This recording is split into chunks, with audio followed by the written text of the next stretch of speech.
Gary Cohn came in to explain the importance of global financial flows to New York. Well, that sounded suspiciously like math. H.R. McMaster came in from the Defense Department to speak truth to power. Well, that got tedious fast. General Kelly became the new chief of staff, and he did something interesting. In his first week in the White House, he didn't say a thing. He just stepped back and watched the show. After a week, he stepped forward and was like, Mr. President, I think I figured out the problem. You don't read the State Department and the CIA briefing books every morning. You wake up at 3 a.m., you get on Twitter, you watch Fox and Friends, those are your only information feeds, and you make policy off of that. So what we're gonna do is we're gonna improve your information feed. So I'm gonna take that phone. I see what the general was going for. He did put his finger on part of the problem, but I know how I would respond if someone took away my phone. To the degree that Kelly was still there the last half of last year, he was really just holding down the carpet, and now he's gone too. That just left General Mattis at the Defense Department. He became the only person in the administration that could still talk to the president about things like consequences and context. As a result, the last 3 months of last year, he wasn't even allowed in the room when strategic policy was being discussed. When the meeting was over, someone would hand him his orders, and he'd be dismissed off to the Pentagon to implement them. His last day was New Year's Eve. Folks, that's it. They're all gone. So this thoughtful, deliberative, cautious president we've all become used to is now going to change. We now get to see Trump unleashed. The pace of change is about to skyrocket. There's really only two people in the entire administration that have any autonomy or authority to discuss foreign strategic or economic affairs. Now, the guy on the right, he's fairly famous. That is John Bolton. He's the National Security Advisor. He has a reputation for being a prick. That doesn't mean that he doesn't know what he's doing. This is not his first stint in government.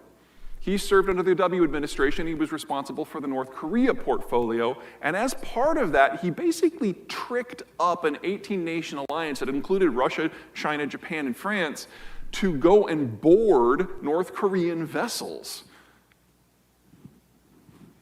It stopped missile proliferation. It worked. It's still working. The country that he wants to take down is the People's Republic of China. Now, the guy on the left maintains a much lower profile. That's Robert Lighthizer. He's the US Trade Representative. And the USTR is responsible for negotiating and implementing all US trade deals. He's been a very busy boy of late. Now, this is not his first stint in government either. Back in the 1980s, he worked for Reagan. Now, the first Reagan term, quick digression, quick war story.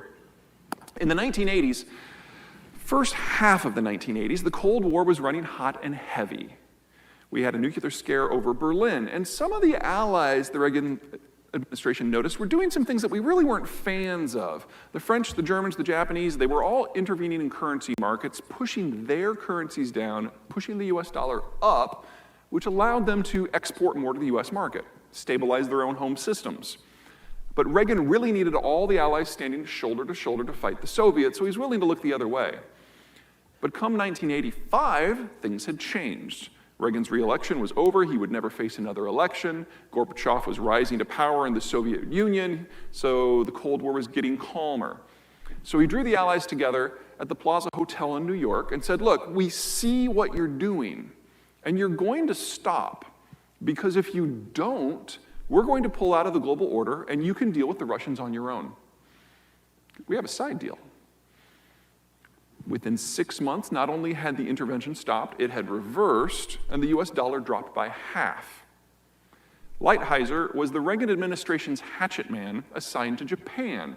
And whenever he got his orders from the White House, he'd go over to the Japanese Foreign Ministry, lay out the American position, and then when the Japanese started with a rebuttal, he would take off his translator microphone, disassemble it there in front of them, and have a little G.I. Joe war with the pieces while they presented.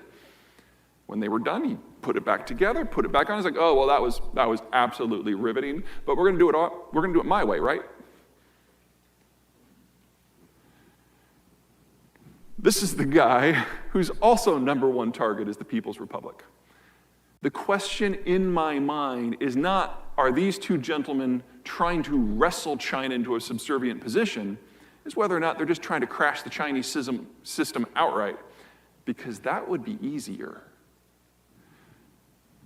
So let's go through the folks that matter. President Moon of South Korea was the first leader in the door. He said, I want a deal. No matter what version of the world after the order, no matter what it looks like, I have to deal with North Korea and Japan and China, and my country cannot exist without American boots on the ground. So whatever you need to do to adjust our trade deal to make sure that you're still involved, let's do it. They caved on everything. Is it enough to make sure American troops will still be there when the time comes? Don't know. But it was the only way there was a possibility. The next country up was Mexico. Now on the left there, you've got Peña Nieto.